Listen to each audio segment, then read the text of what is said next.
Alhamdulillah nahmaduhu wa nasta'inuhu wa nastaghfiruh wa na'udzu billahi min syururi anfusina wa sayyiati a'malina may yahdihillahu fala mudhillalah wa may yudlil fala hadiyalah. Asyhadu an la ilaha illallah wahdahu la syarikalah wa asyhadu anna Muhammadan abduhu wa rasuluh alladzi la nabiyya ba'dah, amma ba'du. Para jamaah yang dirahmati Allah, pertama-tama marilah kita panjatkan puji syukur alhamdulillah atas qudrah dan iradah Allah. Pada kesempatan ini kita dapat kembali melanjutkan kajian hadis yang terdapat di dalam kitab Riyadhus Shalihin karya Imam An-Nawawi.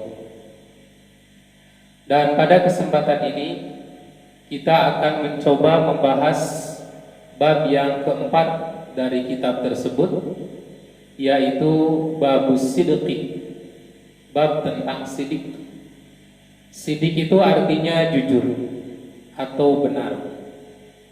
Pada asalnya kata as-sidqu itu digunakan untuk kebenaran sebuah informasi yang disampaikan melalui lisan.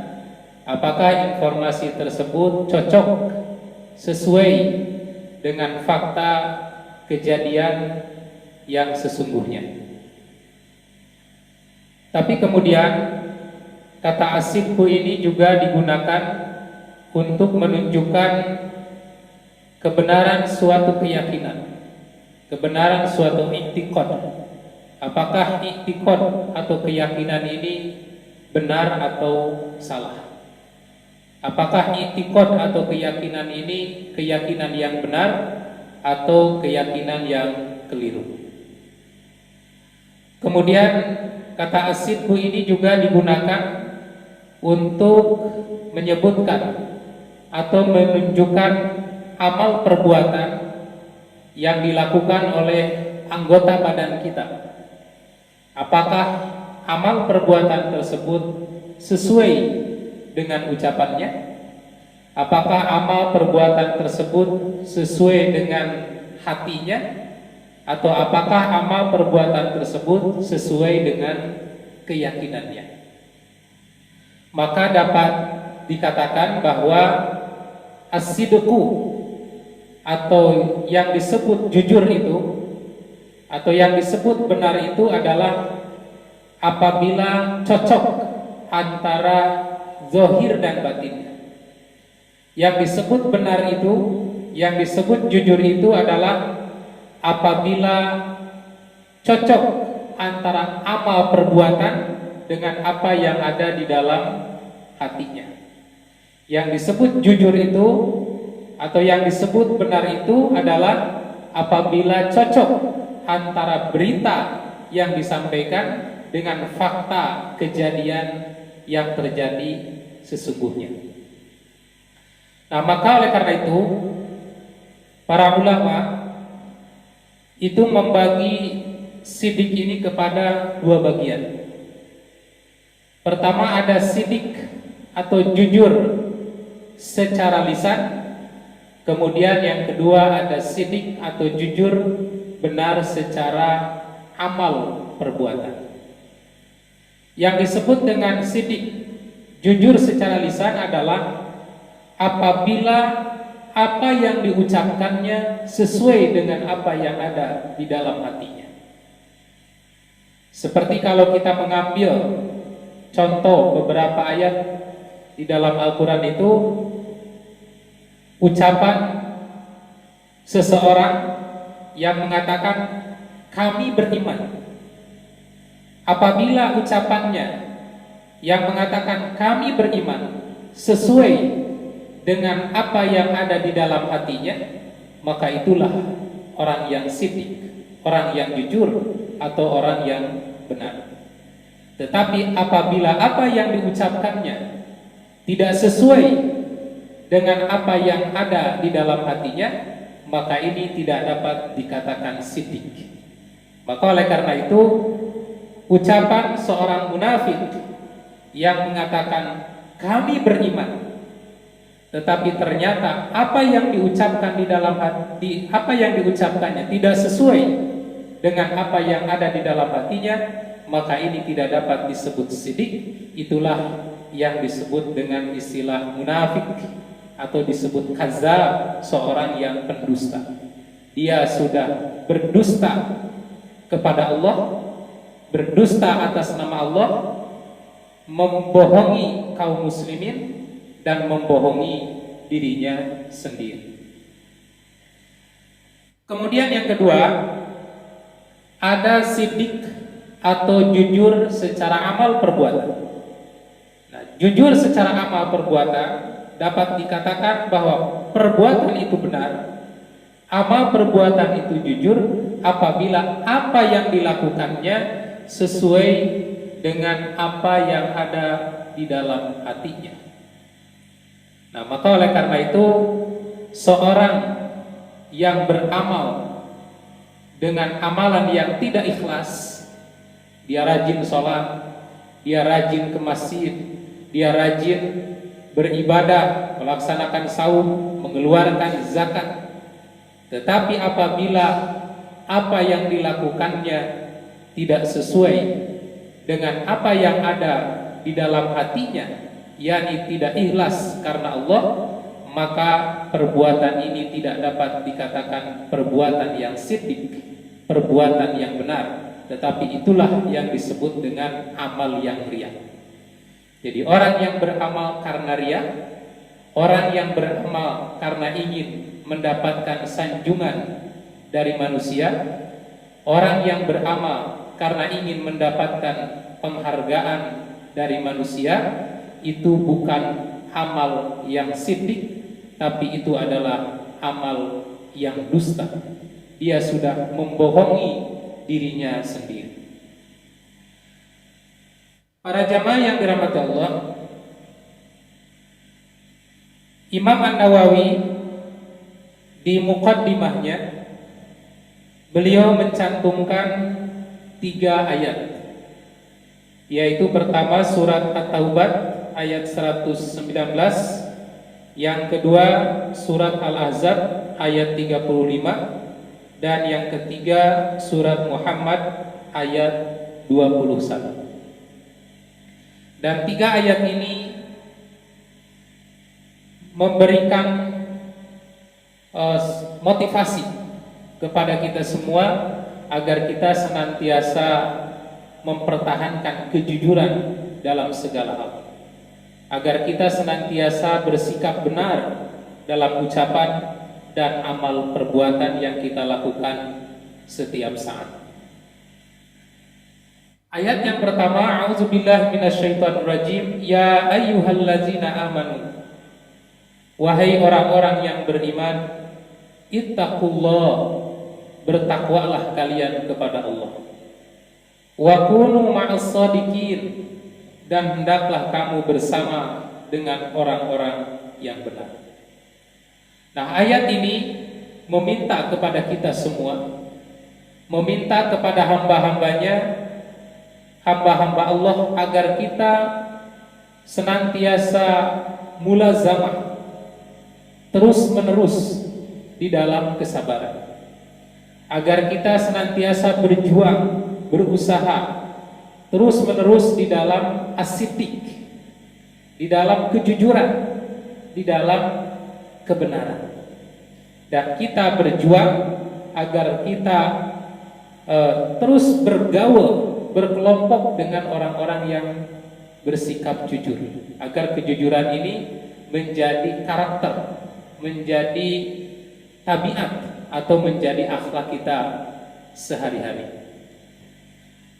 Kemudian ayat kedua, was-sadiqina was-sadiqat. Surat Al-Ahzab ayat 35 ini potongan dari ayat yang cukup panjang, tapi yang dicantumkan oleh Imam An-Nawawi hanya 2 kata saja, yaitu was-sadiqin dan laki-laki yang jujur, was-sadiqat dan perempuan-perempuan yang jujur. Nah, ini merupakan satu tuntutan kepada kita hamba-hambanya, bahwa Allah menuntut jujur itu bukan hanya kepada laki-laki, bukan hanya kepada perempuan, tetapi tuntutan perintah agar kita bersikap jujur, bersikap benar ini dituntut, diperintahkan kepada laki-laki maupun perempuan. Kemudian yang ketiga yang dicantumkan oleh Imam An-Nawawi adalah surat Muhammad ayat 21. Falau sadaqullah, kalaulah mereka benar imannya terhadap Allah, lakana khairan lahum, maka niscaya yang demikian itu akan lebih baik bagi mereka. Nah, di sini Allah menjelaskan tentang buah dari kejujuran, buah kebaikan, yaitu Allah akan memberikan nilai, akan memberikan penghargaan terhadap amal yang kita lakukan. Bahwa amal perbuatan kita itu akan bernilai, amal perbuatan kita itu akan berbobot, amal perbuatan kita itu akan berkualitas apabila didasari dengan as-siddiq, didasari dengan kebenaran, dan juga didasari dengan kejujuran. Malah seorang ulama yang bernama Imam Ibnu Qayyim Al-Jauziyah di dalam kitabnya yang berjudul Madarijus Salikin, beliau pernah mengatakan bahwa jujur itu adalah sifatnya orang-orang mulia. Jujur itu adalah sifat orang-orang yang agung. Jujur itu adalah sifat orang-orang yang istimewa, yang apabila seseorang dalam menempuh suatu jalan, dalam menapaki suatu perjalanan, suatu langkah, suatu perjuangan, suatu karir atau apapun, dan diawali dengan kejujuran, setarnya mulai dibangun dari pondasi kejujuran, pondasi kebenaran, maka dapat dipastikan perjuangan tersebut, perjalanan tersebut akan sukses, perjuangan tersebut akan berhasil. Tetapi apabila perjuangan itu, langkah tersebut, perjalanan itu tidak dimulai dengan kejujuran, malah dimulai dengan kebohongan, dimulai dengan pengkhianatan, maka dapat dipastikan perjuangan itu akan gagal dan kita tidak akan sampai kepada tujuan yang kita inginkan. Maka oleh karena itu, jujur ini adalah sebuah pintu. Jujur ini adalah sebuah pondasi. Jujur ini adalah sebuah tiang yang akan mengantarkan kita terhadap keberhasilan, baik keberhasilan di dunia maupun keberhasilan di akhirat nanti. Selanjutnya, hadis yang pertama yang disampaikan oleh Imam An-Nawawi di dalam kitab Riyadhus Shalihin itu adalah hadis yang diriwayatkan oleh Imam Al-Bukhari dan Muslim dari sahabat Abdullah bin Mas'ud. Fal awwalu, yang pertama, an Ibni Mas'udin, dari sahabat Abdullah bin Mas'ud, anin Nabi sallallahu alaihi wasallam qala, dari Nabi sallallahu alaihi wasallam qala, bersabda, inna sidqa, sesungguhnya jujur, atau sesungguhnya orang yang senantiasa membiasakan dirinya dalam kejujuran, baik jujur dalam ucapannya maupun jujur dalam amal perbuatannya. Maka yahdi ilal birri, kejujuran itu akan memberi petunjuk, kejujuran itu akan membimbing, kejujuran itu akan menyampaikan ilal birri, terhadap al-birru. Al-birru itu di dalam syarah kitab Syarah Riyadhus Shalihin yang berjudul Dalilul Falihin, itu diartikan al-amalus shalihu al-khalisu min kulli mazmum. Al-birru itu adalah amal soleh yang selamat dari kecacatan. Itu yang disebut dengan al-birru. Al-birru ini termasuk ismun jami'un lil khairi kullih, yaitu isim yang mencakup terhadap seluruh kebaikan. Maka seluruh kebaikan itu tercakup pada kata al-birru. Al-birru itu artinya daratan. Daratan itu artinya sebuah hamparan yang luas. Seperti daratan, ada yang tahu berapa luas daratan kita dibanding dengan lautan? Tentu tidak ada yang tahu. Hanya Allah yang tahu seberapa luas daratan bumi yang kita tempati ini. Maka daratan itu sebuah yang luas. Nah, maka yang dimaksud dengan al-birru itu adalah kebaikan dalam bentuk ketaatan, dalam bentuk amal soleh yang tidak berujung. Oleh karena itu, berbakti kepada orang tua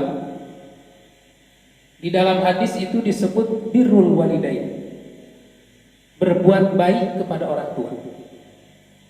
Kenapa berbuat baik kepada orang tua disebut birrul walidain?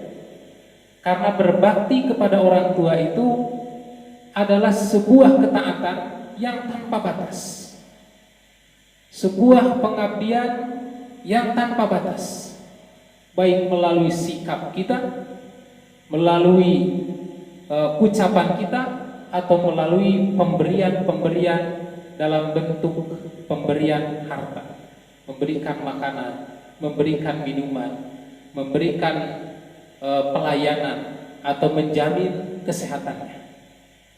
Nah, sikap yang baik, ucapan yang baik, pelayanan yang baik, ini adalah sebuah ketaatan yang tanpa batas, laksana sebuah daratan yang luas. Maka oleh karena itu, berbakti kepada orang tua itu disebut birrul walidain.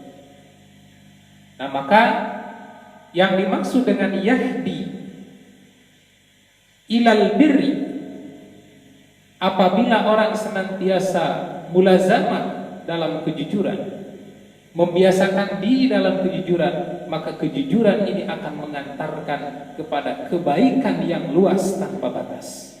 Kejujuran ini akan mengantarkan kepada sebuah amal soleh, ketaatan yang luas tanpa batas.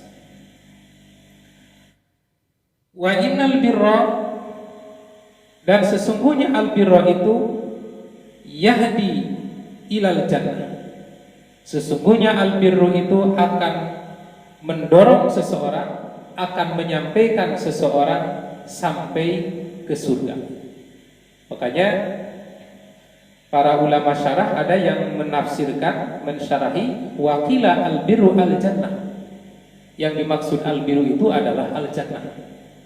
Karena memang al-birru itu yahdi ilal jannah, akan mengantarkan seseorang, akan membimbing seseorang menuju jalan ke surga.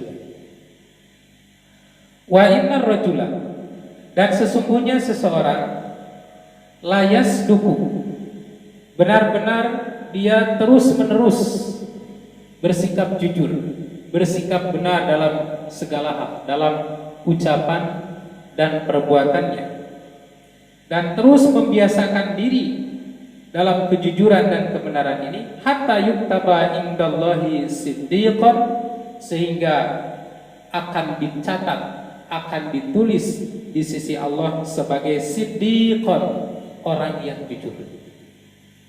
Di pertama dari makna ini, hatta yuktaba indallahi siddiqon, artinya kejujuran itu, kebenaran itu akan menjadi sajiah, akan menjadi karakter, akan menjadi akhlak sehari-hari yang dapat dilakukan tanpa harus berpikir lama, tanpa harus berpikir panjang, tetapi spontan dalam segala hal, dalam bidang apapun, dalam pekerjaan apapun, dalam profesi apapun, dia akan senantiasa jujur tanpa ada rekayasa. Itu yang disebut dengan sajiah, dan itulah yang disebut dengan hatta yuktaba indallahi siddiqan, hingga Allah akan mencatat dia sebagai seorang yang jujur.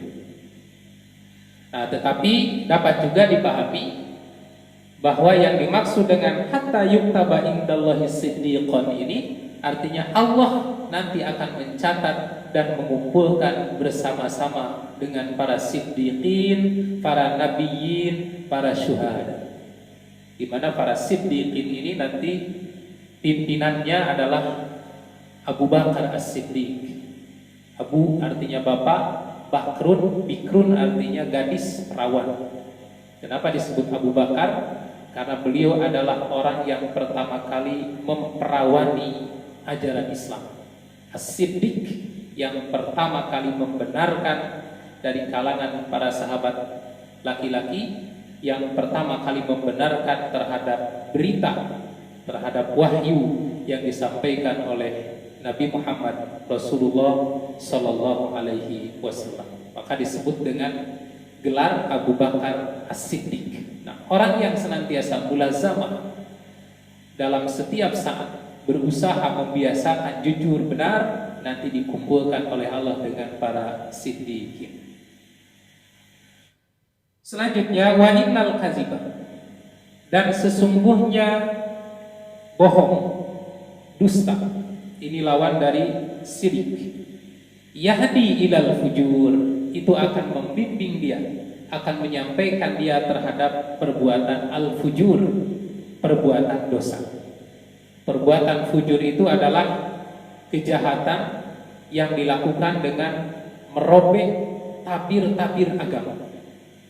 Maka al-fajir adalah orang yang hidup di dunia ini banyak melakukan perbuatan dosa dengan melakukan pelanggaran-pelanggaran, dengan merobek batas-batas ketentuan agama. Disebutnya al-fajir, orang yang berdosa. Wa innal kadziba yahdi ilal fujur, dan sesungguhnya dusta itu akan mendorong seseorang, menyampaikan seseorang terhadap fujur, dosa. Wa innal fujura yahdi ilan nar, dan sesungguhnya fujur, fajir itu perbuatan merobek batas-batas agama, melakukan perbuatan dosa itu, yahdi ilan nar, itu akan membimbing seseorang, akan menyampaikan seseorang ke neraka. Wa innar rajula, dan sesungguhnya seseorang, layak zibu, benar-benar dia melakukan dusta atau membiasakan diri setiap saat dalam perbuatan dusta, sedikit-sedikit berdusta, sedikit-sedikit berdusta. Rasanya tidak sempurna kalau ucapannya tidak dibumbui dengan dusta. Rasanya kurang mantap kalau amal perbuatannya tidak diiringi, disertai dengan kebohongan, dengan kedustaan. Maka hatta yuktaba indallahi kazaban, hingga nanti dicatat di sisi Allah sebagai orang yang dusta. Atau dusta ini pada satu saat akan menjadi sajiah, akan menjadi karakter, akan menjadi akhlak sehari-hari. Nah, para jamaah yang dirahmati Allah, hadis ini memerintahkan kepada kita semua agar kita senantiasa berjuang untuk menjadi orang yang jujur dalam segala hal dan menghindari sifat dusta, menghindari kebohongan. Karena jujur akan mengantarkan kita ke surga, sementara dusta, bohong itu akan mengantarkan kita ke neraka. Namun ada 3 dusta yang diperbolehkan di dalam agama. Ketiga dusta itu adalah pertama dusta dalam perang, yang kedua dusta ketika mendamaikan antara 2 orang yang sedang bertikai atau 2 orang yang tidak akur, kita ingin mendamaikan 2 kelompok yang bermusuhan, kita ingin mendamaikan, kemudian kita berdusta menyampaikan hal-hal baik kepada masing-masing kelompok itu, padahal sebenarnya tidak. Kemudian yang ketiga, dusta dalam rangka memperbaiki hubungan rumah tangga, memperbaiki hubungan suami istri. Nah, ini hadisnya diriwayatkan di dalam kitab Sahih Muslim yang bersumber dari sahabiah Ummu Kulsum binti Uqbah bin Abi Mu'ayth. Nah, beliau mengatakan dari Rasulullah Shallallahu Alaihi Wasallam bahwa laisal kazabu, bukanlah termasuk perbuatan dusta, alladhi yuslihu bainan nas, orang yang tujuannya ingin mendamaikan di antara manusia, wa yaqulu khairan wa yanmi khairan, lalu kemudian ia menyampaikan berita yang baik atau mengatakan sesuatu yang baik. Jadi kalau tujuannya untuk mendamaikan 2 manusia yang bermusuhan atau 2 kelompok orang yang bermusuhan, lalu kita menyampaikan berita baik atau mengatakan sesuatu yang baik dari masing-masing kelompok dengan tujuan agar kedua kelompok itu berdamai, agar kedua orang itu berdamai, maka kata Nabi, ini laisal kazzab, ini bukan termasuk dusta apabila motivasinya yuslihu bainan nas, untuk mengislahkan di antara orang-orang yang sedang bermusuhan. Kemudian dalam riwayat Imam Muslim ini ada tambahan dari Ibnu Syihab. Qala Ibnu Syihab mengatakan, walam asma yurakhasu fi syai'in mimma yaqulun nasu kazibun. Saya tidak pernah mendengar dari Nabi Shallallahu Alaihi Wasallam tentang dibolehkannya berdusta dari ucapan-ucapan yang diucapkan oleh para manusia. Illa fi salasin, kecuali 3 perkara. Yang pertama al-harbu, berdusta di saat perang. Ya, berdusta di saat perang maksudnya berdusta ke musuh untuk mengecoh, untuk mengelabui musuh. Maka berdusta dalam konteks strategi perang, agar strateginya tidak terbaca, agar langkah-langkahnya tidak terbaca, agar serangannya tidak terbaca, ini dibolehkan. Yang kedua, wal islahu bainan nas, berdusta dengan tujuan untuk mendamaikan di antara manusia yang bermusuhan. Ini juga dibolehkan. Kemudian yang ketiga, wa hadisur rajulu imra'atahu wa hadisul mar'at wa hadisur rajuli imra'atahu wa hadisul mar'ati zaujaha. Perkataan atau ucapan seorang suami kepada istrinya atau ucapan istri kepada suaminya, berbohong sedikit dengan tujuan untuk memperbaiki hubungan rumah tangganya, untuk memperbaiki hubungan antara suami istri. Nah, ini termasuk dusta yang dibolehkan, dirukhsah untuk berdusta. Nah, akan tetapi para ulama menjelaskan bahwa yang dimaksud dengan dusta yang tadi itu sebetulnya itu tidak murni berdusta, tetapi kedustaan ini itu kedustaan yang disebut dengan tauriyah. Tauriyah itu istilah di dalam ilmu balaghah yang tujuannya adalah mahasinul ma'nawiyah atau memperelok makna. Jadi dusta ini katanya dusta tauriah. Tauriah itu menyembunyikan, secara bahasa menyembunyikan, dan secara istilah tauriah itu dikatakan ayyaz kural mutakallimu lafdhan mufradan. Seorang mutakalim, seorang pembicara mengungkapkan suatu lafaz lahu maknayani yang memiliki dua makna katanya, yaitu qaribun zahirun ghairu murad. Yang pertama makna zahir, tapi itu bukan makna yang dimaksud dari ucapan tersebut. Yang kedua wa ba'idun khafiyun huwal murad, yang dimaksud adalah makna yang makna jauh yang tersembunyi, dan itulah yang dimaksud dengan si mutakalim. Nah, tetapi tujuan menyebutkan ini untuk menyembunyikan maksud yang sesungguhnya, sehingga ketika mendengar ucapan itu antara si pembicara dan si pendengar itu akan memahami dengan pemahaman yang berbeda, akan menyimpulkan dengan kesimpulan yang berbeda antara si pembicara dan si pendengarnya. Seperti contoh misalnya ketika Nabi SAW berangkat hijrah dari Mekah ke Madinah bersama-sama dengan Abu Bakar, karena yang lain sudah berangkat duluan. Nabi dan Abu Bakar itu bersembunyi dulu di Gua Sur untuk mengecoh musuh orang-orang kafir Quraisy yang mengejar, berusaha mau membunuh Nabi. Kemudian setelah diprediksi aman, Nabi dan Abu Bakar melanjutkan perjalanan hijrahnya ke Madinah. Di tengah-tengah perjalanan, Nabi dan Abu Bakar ini bertemulah dengan sekelompok orang Arab Badui. Dan orang Arab Badui ini ternyata tidak mengenal Rasulullah, tidak mengenal Nabi Muhammad SAW. Mereka hanya mengenal Abu Bakar As-Siddiq.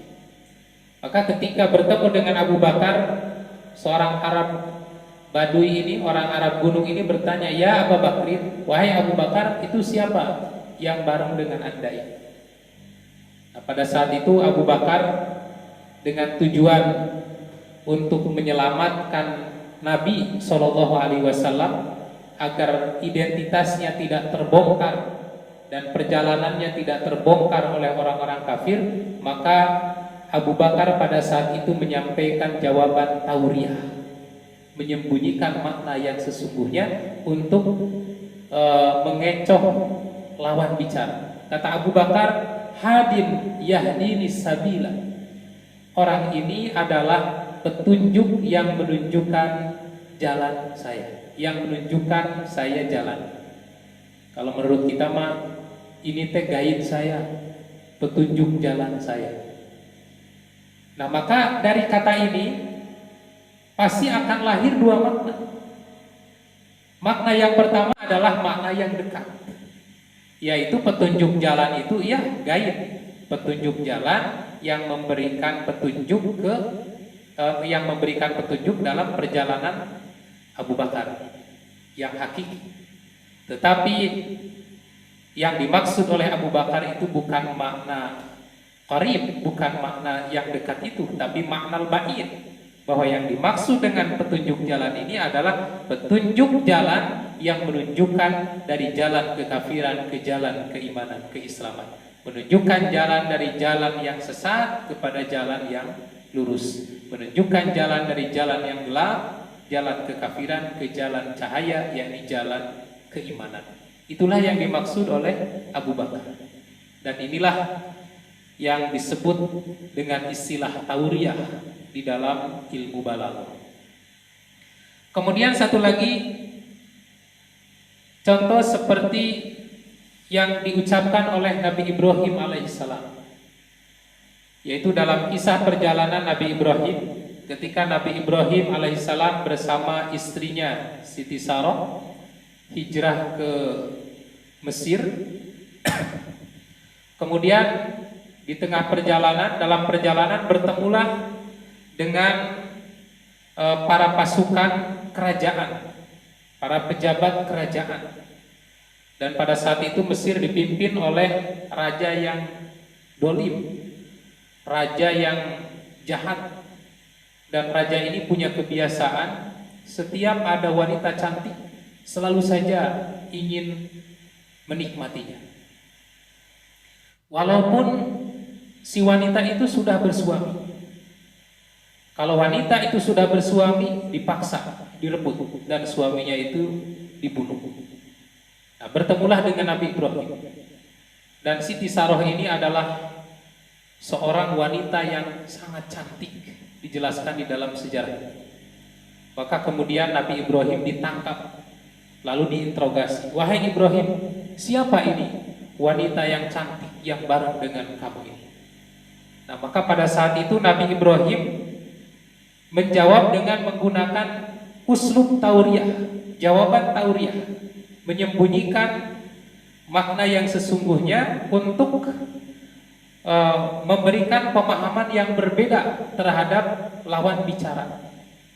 Kata Nabi Ibrahim, hazihi ukhti, ini adalah saudari perempuan saya. Maka apa yang tertangkap oleh pejabat kerajaan, oleh raja itu, maka yang tertangkap oleh mereka itu ya saudara kandungnya. Maka akhirnya Siti Saroh ditahan, kemudian Nabi Ibrahim dilepaskan. Andai saja saat itu Nabi Ibrahim menjawab, ini istri saya, maka pasti Nabi Ibrahim pada saat itu akan dibunuh. Tapi dengan jawaban tauriyah ini, Nabi Ibrahim selamat. Padahal yang dimaksud oleh Nabi Ibrahim, hadhihi ukhti, ini saudari perempuan saya. Maksudnya saudari di sini adalah saudara seiman, saudara seagama, saudara sekeyakinan. Tetapi makna yang ditangkap oleh lawan bicaranya, oleh pihak kerajaan, pada saat itu mereka menyimpulkan, oh ini saudara perempuannya. Maka akhirnya Siti Saroh diambil, ditahan, kemudian Nabi Ibrahim dibebaskan. Nah, ini dalam istilah ilmu balaghah disebut dengan uslub tauriyah. Nah, ada ulama yang memahami bahwa 3 macam bohong yang dibolehkan oleh Nabi, yakni pertama bohong tujuannya untuk mengelabui musuh dalam perang, kemudian bohong tujuannya untuk mendamaikan 2 manusia atau 2 kelompok yang bermusuhan, yang ketiga bohong dalam rangka untuk memperbaiki hubungan suami istri. Suami bohong terhadap istrinya, istri bohong terhadap suaminya dalam rangka untuk memperbaiki hubungan rumah tangganya, untuk lebih mengeratkan hubungan rumah tangganya. Ada ulama yang memahami ini termasuk uslub tauriyah. Nah, tetapi terlepas dari itu semua, ternyata bohong seperti ini juga ada konsekuensi. Kalau menurut hadis yang diriwayatkan oleh Imam Al-Bukhari, ternyata bohong yang dilakukan oleh Nabi Ibrahim itu membuat Allah marah. Itu diceritakan dalam hadis yang panjang, di dalam hadis syafaat. Pada saat manusia nanti berbondong-bondong mencari syafaat, mencari pembelaan di hadapan Allah, datang kepada Nabi Adam, datang kepada Nabi Nuh, datang kepada Nabi Ibrahim, datang kepada Nabi Musa, datang kepada Nabi Isa, datang kepada Nabi Muhammad SAW, dan salah satu Nabi yang didatangi adalah Nabi Ibrahim alaihissalam. Pada saat Nabi Ibrahim didatangi oleh umatnya, didatangi oleh umat manusia pada saat itu meminta syafaat, pembelaan agar dibela di hadapan Allah, pada saat itu Nabi Ibrahim menjawab, nafsi, nafsi, masing-masing saja. Kenapa Nabi Ibrahim menyatakan masing-masing? Alasannya, pada saat itu Nabi Ibrahim menyampaikan, pada saat ini Allah sedang marah kepadamu, dan Allah belum pernah marah seperti ini kepadamu, dan Allah tidak akan marah lagi seperti ini kepadamu. nafsi-nafsi masing-masing. Kenapa Allah marah kepada Nabi Ibrahim? Saat itu Nabi Ibrahim menyampaikan alasan, karena kadzabtu salasa kadzabat, saya pernah berdusta 3 kali. Nah, apa dosa Nabi Ibrahim itu? Pertama, kata Nabi Ibrahim, ketika Nabi Ibrahim diajak beribadah oleh ayahnya untuk menyembah berhala, pada saat itu Nabi Ibrahim menjawab, inni saqimun, wahai bapak, saya sedang sakit. Mohon maaf, saya sedang sakit, tidak bisa ikut sholat, tidak bisa ikut beribadah menyembah berhala. Kemudian bohong yang kedua, kata Nabi Ibrahim, ketika Nabi Ibrahim ditangkap lalu diinterogasi akibat perbuatannya menghancurkan berhala-berhala yang suka disembah oleh kaumnya, oleh Raja Namrud dan kaumnya. Pada saat itu ketika Nabi Ibrahim ditanya dan diinterogasi, menjawab, yang menghancurkan berhala itu bukan saya, tapi bal fa'alahu kabiruhum haza, yang menghancurkan berhala itu adalah tuh yang paling besar. Padahal tujuannya Nabi Ibrahim waktu itu menunjukkan ke berhala yang paling besar itu untuk mengajak berpikir, kalau memang berhala ini Tuhan, mestinya bisa membela berhala-berhala lain. Kenapa ketika berhala-berhala Tuhan-Tuhan lain dihancurkan, kenapa tidak ikut? Kenapa tidak bergerak untuk membelanya? Dan pada saat itu Raja mengatakan, bagaimana saya harus bertanya ke berhala yang tidak bisa ngomong? Maka kata Nabi Ibrahim, kalau tahu tidak bisa ngomong, untuk apa disembah? Nah, ini sebetulnya bukan dusta, tapi ngajak berpikir. Kemudian yang ketiga, kata Nabi Ibrahim, aku berbohong pada saat istriku ditangkap. Pada saat aku ditanya ketika sedang berjalan dengan istriku, aku mengatakan, ini saudari perempuan. Itulah 3 kebohongan Nabi Ibrahim yang membuat Allah marah. Kalau kita ambil pelajaran sampai di sini, kalau Nabi Ibrahim saja 3 kali berbohong dengan jenis bohong seperti ini, Allah marah. Kira-kira Allah marah tidak ke kita?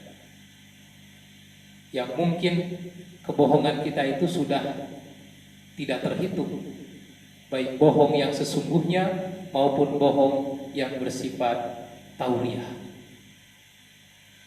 Para jamaah yang dirahmati Allah, terkait dengan perintah sidik atau perintah jujur ini, Nabi SAW secara khusus menitik beratkan kepada para pedagang terkait dengan perintah bersikap jujur ini. Nabi SAW memberikan perhatian khusus kepada para pedagang. Kenapa? Karena profesi perdagangan ini adalah profesi yang sangat rentan untuk melakukan kebohongan. Profesi perdagangan ini adalah profesi yang sangat rentan untuk melakukan kebohongan. Profesi perdagangan ini adalah profesi yang sangat rentan untuk melakukan penipuan, pemalsuan, dan kecurangan. Maka Nabi SAW memberikan perhatian khusus kepada para pedagang agar senantiasa jujur dalam berdagang. Di dalam hadis yang diriwayatkan oleh Imam Abu Daud, ketika Nabi SAW pergi ke musola, kemudian melihat orang-orang sedang berjualan, sedang berdagang antara satu dengan lain, maka pada saat itu Nabi menyeru, ya ma'syarat tujjar, wahai para pedagang, ke sini. Maka para pedagang itu menghadap kepada Nabi SAW. Di dalam hadis ini dikatakan, wa rafa'u a'naqahum wa absarahum ilaih. Mereka mendatangi Nabi dan berkumpul di hadapan Nabi sambil menengadahkan leher dan pandangannya. Apa yang akan disampaikan oleh Nabi ini? Sampai Nabi menyeru, ya ma'syarat tujjar. Kata Nabi, Inna tujaro yub'asuna yaumal qiyamati fujaro. Sesungguhnya para pedagang-pedagang itu nanti akan dibangkitkan oleh Allah pada hari kiamat dalam keadaan berlumuran dosa.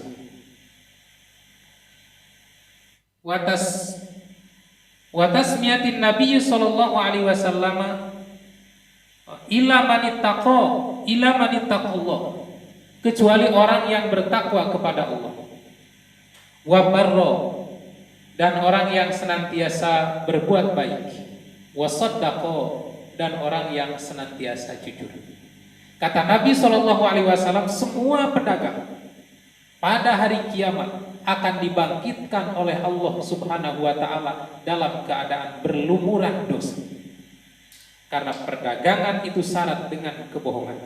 Perdagangan itu rentan sekali melakukan penipuan. Dalam perdagangan itu rentan sekali melakukan pemalsuan. Dalam perdagangan itu rentan sekali melakukan kecurangan. Maka para pedagang, kata Nabi, akan dibangkitkan pada hari kiamat dalam keadaan berlumuran dosa. Illa manittaqallah, kecuali para pedagang yang senantiasa bertakwa kepada Allah. yakni para pedagang yang istiqomah menjalankan perintah-perintah Allah, para pedagang yang istiqomah menjauhi larangan-larangan Allah. Wa barra, dan para pedagang yang senantiasa bersikap baik, berbuat baik. Wa sadaqah, dan para pedagang yang jujur. Makanya di dalam salah satu hadis yang diriwayatkan oleh Imam At-Tirmidzi, kenapa Nabi SAW mensyariatkan kepada para pedagang, mensyariatkan zakat tijarah, zakat dari perdagangan itu. Atau kalau belum sanggup berzakat, bersedekah dari hasil perdagangan tersebut. Karena alasannya, kata Nabi, perdagangan itu akan menghadirkan sumpah-sumpah palsu, kebohongan-kebohongan. Perdagangan itu rentan menghadirkan sifat-sifat yang sia-sia, baik perbuatan yang sia-sia maupun ucapan yang sia-sia. Di dalam hadis riwayat Imam At-Tirmidzi dikatakan, kata Nabi, ya ma'syarat tujar, wahai para pedagang, innal bai'a yahduruhul lahu wal half. Sesungguhnya perdagangan itu atau profesi perdagangan itu yahduruhul lahu, itu rentan sekali menghadirkan lagu kelalaian, lalai dalam berbicara, lagu mengucapkan ucapan yang tidak diperlukan pada saat berdagang, atau lagu mengucapkan perbuatan-perbuatan yang tidak ada makna dalam berdagang.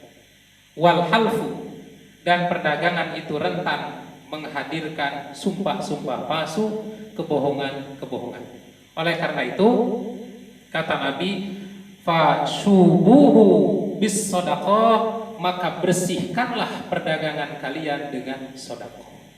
Maka dengan mengeluarkan zakat, infak dan sedekahnya dari perdagangan tersebut, itu insya Allah dapat membersihkan ucapan lagu, insya Allah dapat membersihkan sumpah-sumpah palsu. Nah, inilah amanat Nabi. Kenapa Nabi menitik beratkan jujur terhadap para pedagang? Karena profesi perdagangan itu rentan untuk berbuat tidak jujur, rentan kedustaan, rentan penipuan, rentan pemalsuan, rentan kecurangan. Dan apabila para pedagang-pedagang itu senantiasa bertakwa kepada Allah, para pedagang-pedagang itu jujur di dalam berbicara, tidak melakukan penipuan, kecurangan, maka kata Nabi, insya Allah nanti akan dibangkitkan dengan para nabi, para syuhada, dan para siddiqin. Di dalam hadis riwayat Imam At-Tirmidzi dikatakan dari sahabat Abu Sa'id, Nabi bersabda, at-tajiru, seorang pedagang, as-sadduqu, seorang pedagang yang jujur, al-aminu, yang dapat dipercaya, ma'an nabiyina, maka pada hari kiamat akan dibangkitkan dan dikumpulkan dengan para nabi, wasiddiqina akan dikumpulkan dan dibangkitkan dengan para siddiqin, wasyuhada akan dibangkitkan dan dikumpulkan dengan para syuhada. Nah, tetapi tentu saja perintah jujur bukan hanya untuk para pedagang, tetapi untuk kita semuanya. Hanya kenapa Nabi memberikan perhatian khusus? Itu dikarenakan profesi perdagangan rentan untuk bersikap tidak jujur. Para jamaah yang dirahmati Allah, inilah syarah hadis dari kitab Riyadhus Shalihin nomor 1 dari bab sidik dan nomor 54 dari awal. Mudah-mudahan bermanfaat untuk kita semuanya. Aqulu qouli hadza wa astaghfirullah li wa lakum. Wassalamualaikum warahmatullahi wabarakatuh.